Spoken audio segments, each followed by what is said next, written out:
আজকের পর্বে আমি শ্রীমদ্ ভগবদ গীতার দ্বিতীয় অধ্যায় সাংখ্যযোগ থেকে 38তম শ্লোকটি পাঠ করে শোনাচ্ছি। বন্ধুরা, তোমরা সকলে আশা করি খুব ভালো আছো। আমার নতুন বন্ধুরা আমার চ্যানেলটিকে সাবস্ক্রাইব করে আমার পাশে থেকো, আর আমার পুরনো বন্ধুদের যারা ইতিমধ্যেই আমার চ্যানেলটিকে সাবস্ক্রাইব করেছো তাদের অসংখ্য ধন্যবাদ।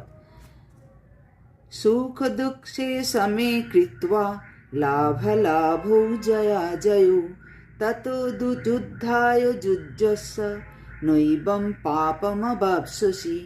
ভগবান শ্রীকৃষ্ণ অর্জুনকে বলছেন, তুমি একজন ক্ষত্রিয়, ধর্মযুদ্ধই তোমার নিজের ধর্ম।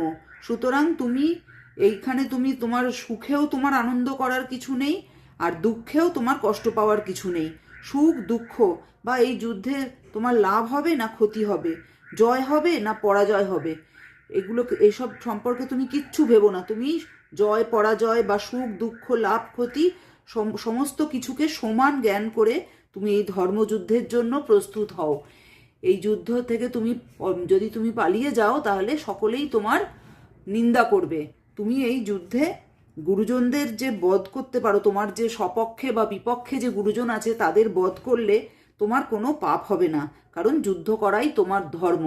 আর কুরুক্ষেত্র যুদ্ধক্ষেত্রে যুদ্ধ করে তুমি অধর্মের বিনাশ করো এবং ধর্ম স্থাপন করো। নমস্কার।